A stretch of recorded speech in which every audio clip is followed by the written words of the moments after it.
Guys यार आज का क्वेश्चन आपको भाई स्क्रीन पर दिख रहा होगा। क्वेश्चन है हमारा, एक बिंदु आवेश के कारण विद्युत क्षेत्र की तीव्रता। जी हाँ दोस्तों, 12th फिजिक्स चैप्टर 1 के अंतर्गत हमारा ये क्वेश्चन है और ये इंपॉर्टेंट क्वेश्चन है। तो आइए दोस्तों इस क्वेश्चन को बहुत अच्छे से कर लेते हैं। तो समझो, ध्यान से समझना, अच्छे से समझना। तो बेटा हमारा क्वेश्चन क्या है? क्वेश्चन है एक बिंदु आवेश के कारण, ठीक है, विद्युत क्षेत्र की तीव्रता।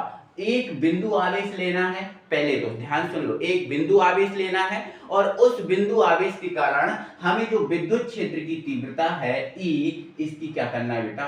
गणना करनी है। मतलब ई कैलकुलेट हमें करना है एक बिंदु आवेश के कारण। क्लियर हुआ? कोई बातें दिक्कत है, किसी प्रॉब्लम है किसी बात में? नहीं ना? तो आओ यहां से ध्यान से समझते हैं। तो मान लेते हैं मेरे प्यारे साथियों, हमारे पास एक ये बिंदु है, ठीक है, हमारे पास ये मान लेते हैं एक बिंदु है और ये बिंदु जो है वो मान लेते हैं बेटा O है। क्या है बेटा? O है। और इस बिंदु पर एक आवेश रखा है जिसका नाम है यार प्लस Q। तो हमने क्या माना एक बिंदु O है जिस पर प्लस Q आवेश रखा है। क्लियर है? अब अगर हमने किसी बिंदु पर प्लस Q आवेश रखा है तो ये निश्चित सी बात है यार, उसके चारों ओर क्या उत्पन्न हो जाएगा? विद्युत क्षेत्र उत्पन्न हो जाएगा। क्योंकि हम अगर किसी बिंदु पर आवेश रखते हैं तो उसके चारों ओर विद्युत क्षेत्र उत्पन्न हो जाता है। ठीक है, क्लियर हुआ? ओके, आगे हम क्या देख रहे हैं बेटा? मान लेते हैं इस जो बिंदु आवेश है, इस बिंदु आवेश से r दूरी पर, कितनी दूरी पर बेटा? r दूरी पर, r दूरी पर कोई एक विद्युत क्षेत्र है और विद्युत क्षेत्र का कोई बिंदु मान लेते हैं P है। कोई बिंदु मान लेते हैं, क्या है बेटा? हमारे पास ये P है और इस बिंदु पर हमें विद्युत क्षेत्र की तीव्रता E की गणना करनी है। विद्युत क्षेत्र की तीव्रता E की गणना करनी है। तो ये हम कितनी दूरी पर मान रहे हैं बेटा? स्मॉल r दूरी पर मान ले रहा है। ठीक है, कितनी दूरी पर? स्मॉल r दूरी पर एक बिंदु आपका P है जिस पर हमें विद्युत क्षेत्र की तीव्रता की गणना करनी है। ठीक है, अगर हम इसके बिंदु पर जो P है इस पर विद्युत क्षेत्र की तीव्रता की गणना करना चाहते हैं तो भाई इस बिंदु पर हमें एक परीक्षण आवेश की गणना करनी पड़ेगी। परीक्षण आवेश की क्या करनी पड़ेगी बेटा? गणना करनी पड़ेगी। तो मान लिया इस बिंदु E पर एक परीक्षण आवेश रखा है जो आपका Q0 है।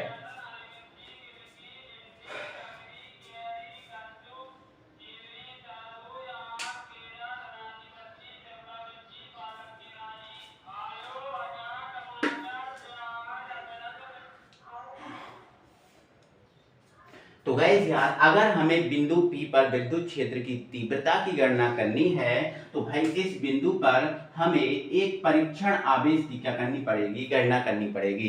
तो मान लेते हैं यार गाइस, जो आपका बिंदु P है इस पर एक परीक्षण आवेश आपका जो है Q0 या Q0 रखा है।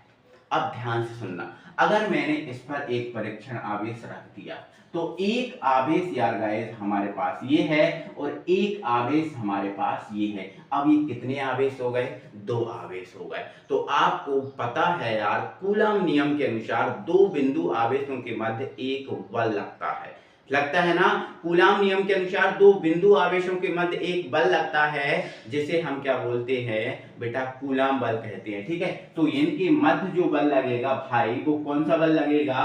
एक बल लगेगा जिसका नाम होगा प्यारे साथियों, क्या होगा?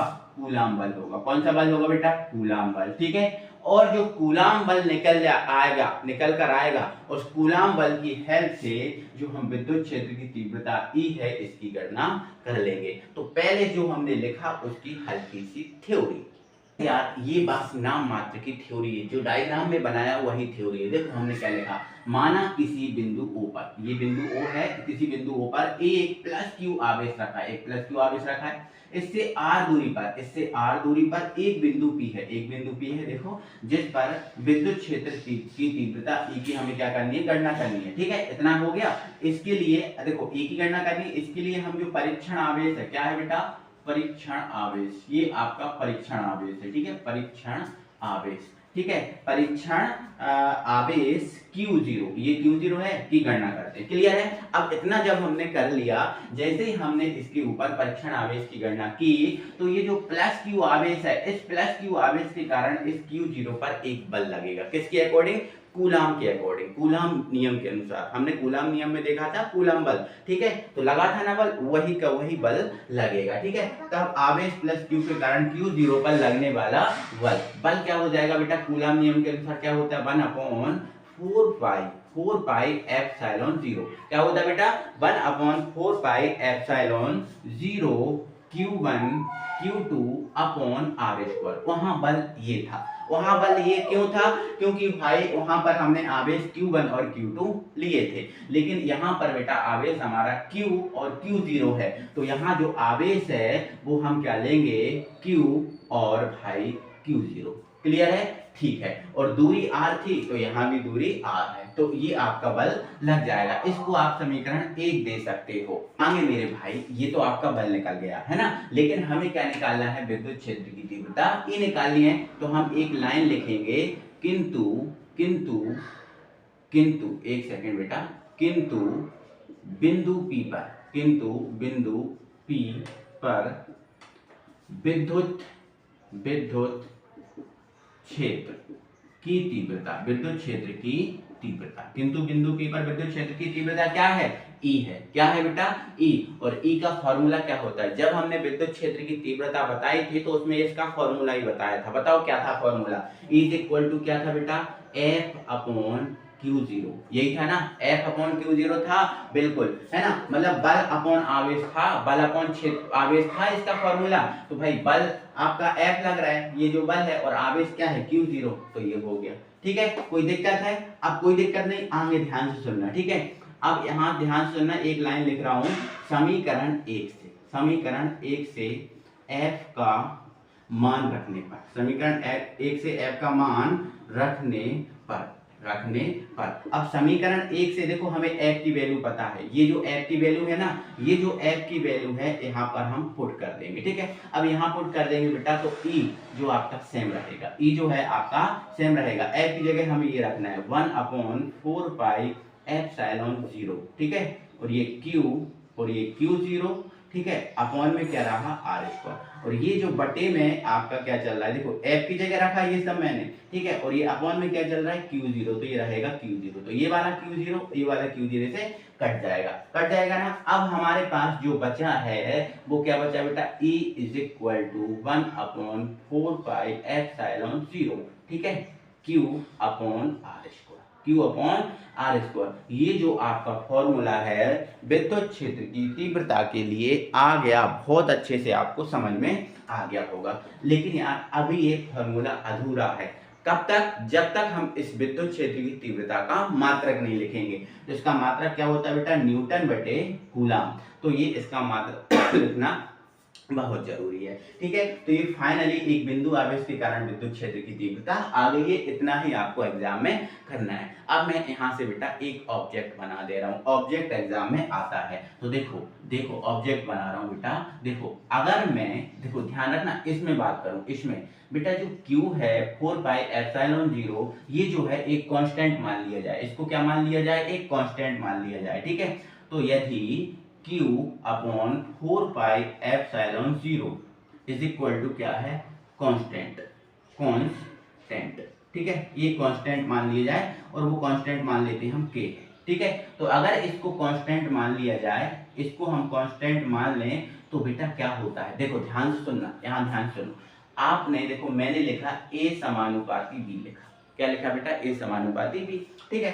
अब मैं बताऊं, समानुपाती का चिन्ह हटाऊंगा तो एक क्या आएगा, नियतांक आएगा, और ये आपका भी लिखा जाएगा। बोलो, समानुपाती का चिन्ह हटाने पर क्या आता है बेटा, एक नियतांक आता है, क्या आता है, एक नियतांक, एक कांस्टेंट आता है। तो क्या कांस्टेंट को हटाने पर ये समानुपाती नहीं आ सकता, बोलो। जब इसको हटाने पर ये आता है तो इसको हटाने पर ये भी आना चाहिए ना, बिल्कुल आना चाहिए कि नहीं, आना चाहिए, ठीक है। तो बेटा हम क्या करेंगे, अगर इस कांस्टेंट को हटा दें, इस कांस्टेंट को हटा दें, मतलब Q अपॉन 4 पाई एप्सिलॉन 0 को हटा दें, तो भाई यहाँ पर ये एक चिन्ह लग जाएगा, ये वाला, और ये क्या है 1/r स्क्वायर, तो ये 1/r स्क्वायर। तो ये एक फॉर्मूला बन गया है, मतलब एग्जाम में पूछता है विद्युत क्षेत्र की तीव्रता के लिए सही कथन कौन सा है, तो आपका ये है कि भाई E वित्रोनुपाती आर स्क्वायर या फिर E समानुपाती 1/r², ऐसा। ठीक है, मतलब हम ये कह सकते हैं किसी बिंदु पर विद्युत क्षेत्र की तीव्रता, यहाँ एक लाइन लिख लो,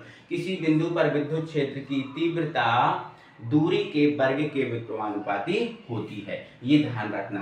ठीक है, ये लाइन आपको लिखना है अपनी कॉपी में, अंत में क्या लिखना है, अतः किसी बिंदु पर विद्युत क्षेत्र की तीव्रता, किसी बिंदु पर विद्युत क्षेत्र की तीव्रता दूरी के वर्ग के, सॉरी ऐसा बोल सकते हैं, दूरी के वर्ग के व्युत्क्रमानुपाती होती है। दूरी के वर्ग के क्या होती है, व्युत्क्रमानुपाती। ये विद्युत क्षेत्र की तीव्रता निकल के आ गई एक बिंदु आवेश के कारण। वीडियो आपको कैसा लगा जल्दी से यार बताओ, कमेंट बॉक्स में कमेंट करके बताओ कैसा लगा वीडियो, मस्त आया, मजा आया। ठीक है, तो ज्यादा से ज्यादा वीडियो को शेयर कर दो फ्रेंड सर्कल में और लाइक करो।